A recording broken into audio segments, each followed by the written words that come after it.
Bismillahirrahmanirrahim. Assalamualaikum warahmatullahi wabarakatuh.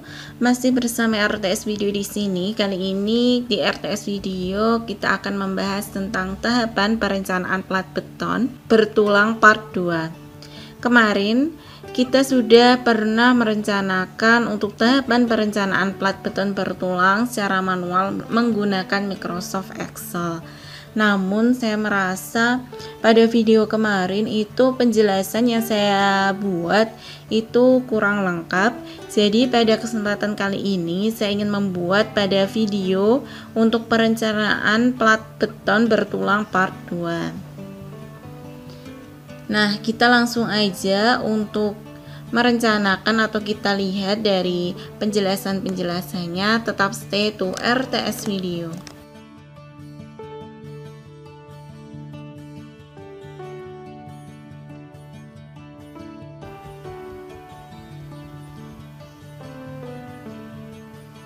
Nah, di sini saya ingin menjelaskan atau memberikan informasi ini seputar tentang perencanaan plat. Ini plat atap. Saya beri contoh untuk platnya yaitu plat atap. Nah, seperti untuk tutorial dari perencanaan tahapan kemarin di Excel, yang pertama pastinya kita menentukan untuk tebal dari plat itu. Nah, di sini plat atap saya tentukan untuk ukurannya yaitu untuk LY ini adalah 4,5 meter dan LX ini adalah 3,5 meter. Kemudian kita cari untuk LY per LX sama dengan 1,29 meter, dimana ini adalah lebih kecil daripada 3 sehingga ini disebut dengan two-way slab atau penyaluran beban dua arah. Selanjutnya kita cari untuk H- dan H-max. Ini rumusnya sama seperti kemarin, dimana H- adalah 0,8 ditambah FY per 1500 bagi 36 ditambah 9 kali B kali ln. Nah, H- di sini kita masukkan. Kemarin untuk FY-nya kita rencanakan 400. Kemudian ini B itu adalah LY per LX tadi adalah 1,29 dikali ln itu sama dengan LY, jadi ln sama dengan 4,5. Nah, begitupun untuk H-max, rumusnya kita masukkan untuk FY dan ln-nya. Setelah kita mencari untuk H- dan H-max, kita lakukan untuk pentabelan. Jadi di sini kita tabelkan untuk tipe-tipe platnya. Kemudian kita tulis untuk H- dan H-max. Kita masukkan untuk LY dan LX untuk mempermudah. Kemudian kita lihat di sini tadi untuk tipe A5 itu untuk F aksen Y-nya adalah 400. Kemudian H-nya ini, H-max-nya ini. Dan untuk H-plat kita ambil adalah 100. Karena apa? Karena untuk H minimal plat atap adalah 100. Kemudian setelah kita menentukan tebal, selanjutnya kita pembebanan. Nah, jadi kita perhitungan untuk pembebanan plat atap. Nah, untuk plat atap ini kita ketahui dulu untuk berat jenis beton adalah 2400 kg per meter kubik. Kemudian ada berat jenis spesi, di sini ada 1700 sampai dengan 2100 kg per meter kubik. Kemudian ada berat kerangka kayu, di sini ada 11 kg per meter persegi dan berat plafon yaitu 7 kg per meter persegi. Setelah kita menentukan untuk pembebanannya yang diketahui, kita cari untuk beban mati dan beban hidup. Beban mati DIT ini untuk beban mati di plat tersebut untuk plat atap itu terdiri dari berat sendiri plat, kemudian ada berat finishing plaster AC, kemudian ada berat plafon plus penggantung. Nah, untuk berat sendiri plat itu karena berat sendiri plat pastinya yang dicari adalah H, rumusnya adalah H atau tebal dari plat atap dikali dengan BJ beton dikali untuk 1 meter, karena ini kita bikin untuk meter lari. Jadi berat sendiri tadi untuk tebal plat atap adalah 100 meter kita rencanakan. Kemudian BJ beton adalah 2400 untuk berat jenis betonnya. Kita kalikan dengan 1 meter. Nah, selanjutnya yaitu ada berat finishing plaster aci. Ini adalah 0,03 meter dikali dengan 1700 per 1700 kg per meter kubik. Nah, ini kita ambil yang 1700. Kemudian berat plafon, pastinya berat plafon plus penggantung sama dengan 11 ditambah dengan 7. Nah, kita total untuk beban matinya, kemudian ketemu, dan selanjutnya kita ke beban hidup. Jadi beban hidup atau lift itu ada beban hidup untuk lantai menurut SNI adalah 100 kg per meter persegi, dan berat air hujan ini kita rencana setiap 30 mm itu adalah 0,03 meter kali 1000 kali 1 meter. Kemudian kita total. Nah, itu setelah kita cari untuk beban mati dan beban hidup, selanjutnya kita mencari untuk kombinasi beban. Nah, jadi kita kombinasi untuk beban mati dan beban hidup.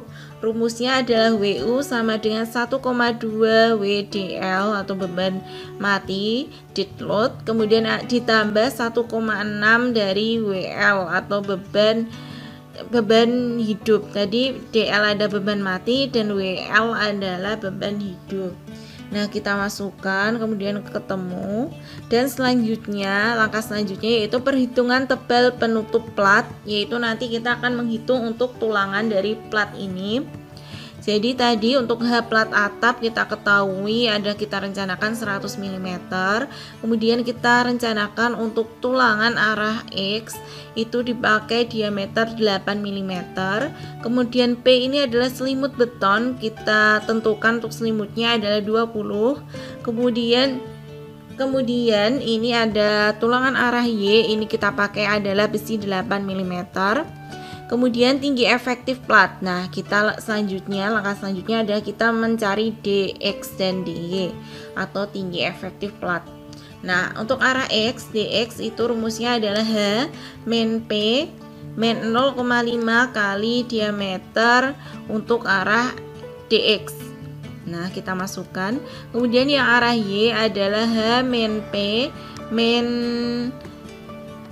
DX min 0,5 dy.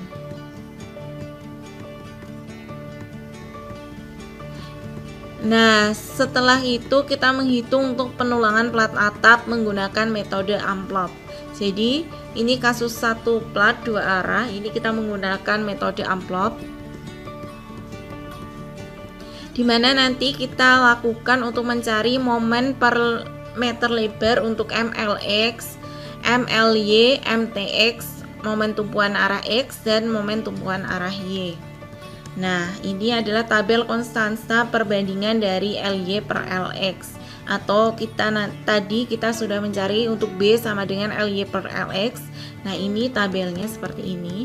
Jadi misalkan menghitung penulangan plat atap A5. Nah, kita gunakan interpolasi karena tadi untuk LY per LX adalah 1,29, berarti kita gunakan untuk yang 1,29. Nah, ini karena di tabel itu hanya ada 1, 1,2, kemudian ada 1,4, 1,6, 1,8, 2, 2,5 dan 3. Dia tidak ada untuk yang 1,29. Sehingga kita lakukan dengan cara interpolasi. Nah, interpolasi ini kalian bisa lihat untuk caranya pada video kemarin di Excel. Nah, selanjutnya ini kita lakukan untuk perhitungan dari ini adalah rumus dari interpolasinya.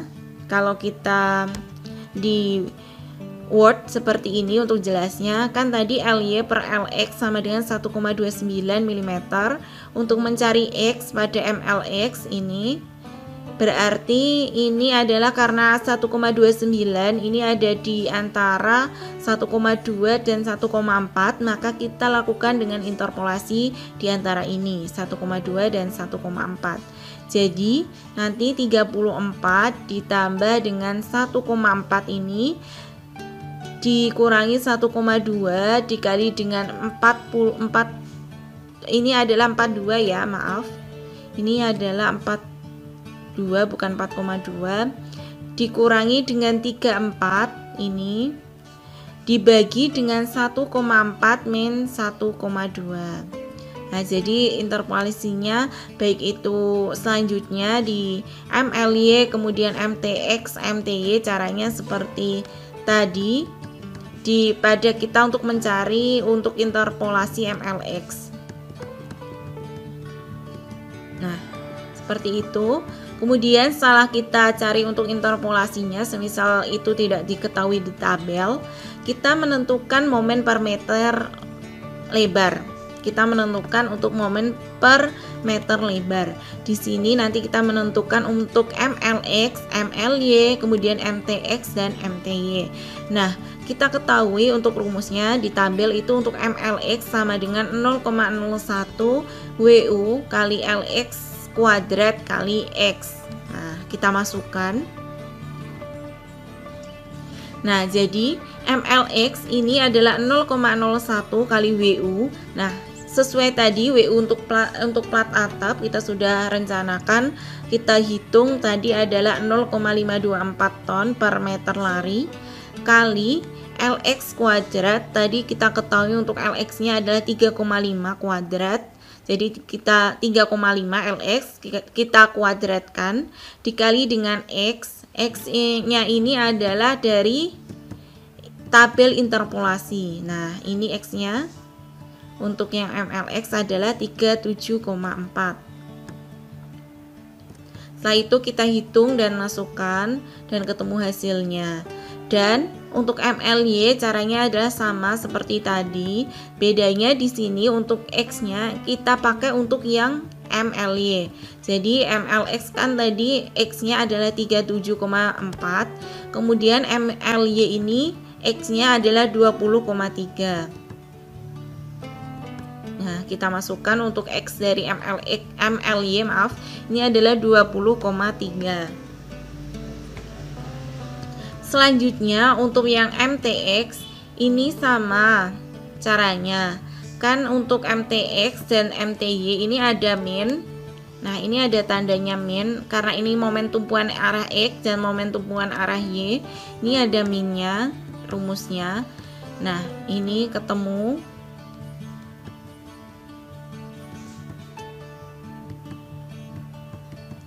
Nah, caranya itu sama seperti tadi, kita masukkan X-nya sesuai dengan tabel dari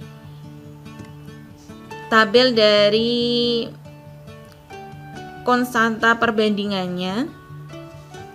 Nah, setelah itu kita tabelkan di sini. Nah, tadi kita menghitung untuk yang A5 itu kita tabelkan untuk MLX, MLY dan MTY. Nah, untuk kita ketahui tanda min pada MTX dan MTY itu menunjukkan untuk arah momen tumpuan. Untuk menunjukkan momen tumpuan ya. Kemudian setelah itu selanjutnya kita menganalisis data hitungan untuk penulangan plat atap. Jadi kita masukkan data-datanya untuk FY, F aksen C dan lain sebagainya. Dan kita hitung untuk mencari kemarin, untuk mencari tulangan kita kan mencari untuk Romin, kemudian ada Romax dan seterusnya kita masukkan. Nah, kita untuk Romin ini adalah rumusnya 1,4 per FY. Kita tulis untuk 1,4 per FY nya adalah 400. Kemudian Romax ini rumusnya adalah 0,75 dikali dengan 0,85 kali F aksen C per FY kali beta 1 per 600 plus FY. Nah, kita masukkan semua. Kemudian setelah itu kita mencari M, rumusnya adalah FY per 0,85 kali FC. Dan setelah itu kita baru menghitung penulangan rho pada penulangan plat atap. Nah, menghitung rho. Jadi tadi sudah kita ketahui untuk MLX Ini untuk menghitung rho tulangan pada momen arah X, momen lapangan X. Ini tadi kita masukkan, kemudian kita cari untuk Rn, kemudian rho perlunya. Rumusnya adalah rho perlu 1/4 kali akar 1-2M kali Rn per Fy. Nah, seperti ini. Setelah kita ketahui untuk rho perlu ini adalah 0,013. Itu kita lihat apakah rho perlu ini lebih kecil atau lebih besar daripada rho min. Jadi kita tadi sudah menghitung ke rho minnya, kita ketahui untuk rho min adalah 0,035 dan rho perlu untuk momen arah X, lapangan arah X itu adalah 0,013, berarti untuk rho perlu ini dia lebih kecil daripada rho min. Sehingga karena dia lebih kecil dari rho min, kan persyaratannya apabila rho perlu itu lebih kecil daripada rho min, maka kita memakai rho min. Namun apabila rho perlu itu lebih besar daripada rho min, kita memakai untuk yang rho perlu. Nah, pada kasus ini kita memakai rho min karena pada rho min ini dia lebih besar daripada rho perlu. Nah, sehingga rumusnya adalah rho min dikali B kali D. Jadi karena itu kan rumusnya adalah rho kali B kali D, dan ini rho-nya nanti kita cari apakah rho-nya itu nanti memakai rho min atau kita memakai rho perlu. Nah, karena ini kita masukkan untuk yang rho min adalah 0,035 kali B, ini kita rencanakan untuk setiap 1000 mm atau 1 meter, dan kita kalikan dengan D. D-nya tadi adalah 76 mm sama dengan 266 mm persegi. Nah, setelah kita mengetahui kita cari untuk yang AT atau luasan terpasang. Ini rumusnya ada 1/4 kali pi kali diameter yang akan kita gunakan dikali dengan 1000 per S atau jaraknya. Karena ini 1000, kenapa? Karena kita tadi merencanakan untuk B-nya adalah 1 meter atau setiap 1000 mm. Nah, jadi untuk AT-nya adalah 1/4 kali pi 3,14. Kita rencanakan untuk tulangannya semisal 10 kuadrat, kita kuadratkan untuk tulangannya. Kemudian B-nya adalah 1000 dan S adalah jaraknya adalah kita buat untuk jaraknya adalah 250. Sehingga untuk AT-nya ada 314, sehingga tulangan as terpasang itu hasilnya adalah lebih besar daripada as, karena tadi asnya 266 dan as terpasangnya adalah 314. Nah, itu adalah cara untuk penentuan dari perencanaan untuk pelat beton bertulang. Nah, namun setelah itu apabila kita ingin mengecek tulangan itu apakah sudah meleleh atau belum, kita pun bisa. Nah, caranya ada seperti ini. Nanti apabila Fs itu lebih besar dari Fy, itu artinya tulangan sudah meleleh. Namun apabila Fs itu lebih kecil daripada Fy, itu tulangan belum meleleh. Nah, ini kita ketahui untuk data-datanya. Ini ada Es, kemudian ada epsilon C. Nah, A rumusnya adalah as kali Fy per 0,85 kali F aksen C kali B, kita masukkan. Kemudian kita mencari C, rumusnya seperti ini. Kita lanjut untuk mencari sampai bawah, dan Fs ini kita ketahui bahwa Fs dari hasil perencanaan tadi adalah 7497, di mana Fs ini lebih besar daripada Fy. Fy-nya kita rencanakan untuk 400 MPa, maka tulangan sudah meleleh. Karena tadi persyaratannya adalah apabila tulangan meleleh itu Fs lebih besar daripada Fy. Nah, untuk cara-cara berikutnya pun prinsipnya sama seperti tadi, sehingga saya rasa bisa dipahami ya untuk perencanaan plat beton pada kali ini. Semoga pada video kali ini bisa bermanfaat. Apabila ada kurangnya kami mohon maaf. Terima kasih, salam sipil.